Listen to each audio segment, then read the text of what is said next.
Kartu NUSU menjadi identitas digital resmi para jemaah haji yang sangat penting. Harus selalu dibawa dan tidak boleh hilang karena untuk mencegah masuknya jemaah haji ilegal.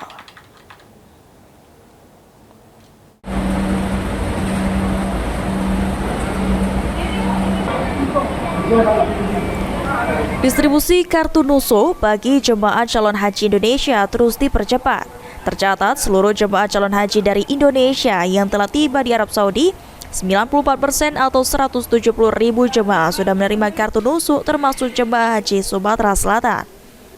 Kartu NUSU diterbitkan oleh Syarika atau perusahaan penyedia layanan haji yang bekerja sama dengan pemerintah Indonesia.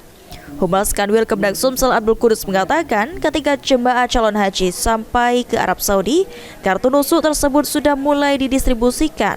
Kartu NUSU menjadi identitas resmi jemaah calon haji dan menjadi syarat masuk ke Masjidil Haram guna menghindari masuknya jemaah haji ilegal.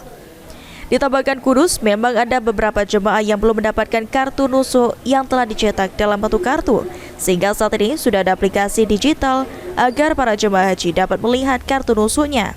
Bahkan petugas akan selalu mantau jemaah yang belum mendapatkan kartu NUSU. Kartu NUSU itu menjadi semacam identitas ya bagi jemaah selain visa gitu, identitas bagi jemaah, dan termasuk sekarang ini syarat untuk masuk Masjidil Haram itu harus ada kartu NUSU, menunjukkan kartu NUSU. Ini mungkin salah satu upaya ya dari pemerintah Arab Saudi untuk menghindari adanya masuknya jemaah haji ilegal. Maka tahun ini agak ketat ya, salah satunya dengan memperlakukan kartu NUSU itu. Kalau jika kartu NUSU itu hilang seperti apa nih pengurusan? Memang petugas kloter ataupun PPIH Arab Saudi itu selalu mengimbau kepada jemaah haji untuk menjaga kartu NUSU ini sebagaimana dia menjaga paspornya, yang menjaga visanya sebaik mungkin agar tidak hilang. Artinya karena kalau memang hilang kan nanti tetap akan diurus gitu, tapi kan butuh waktu dan butuh perhatian khusus.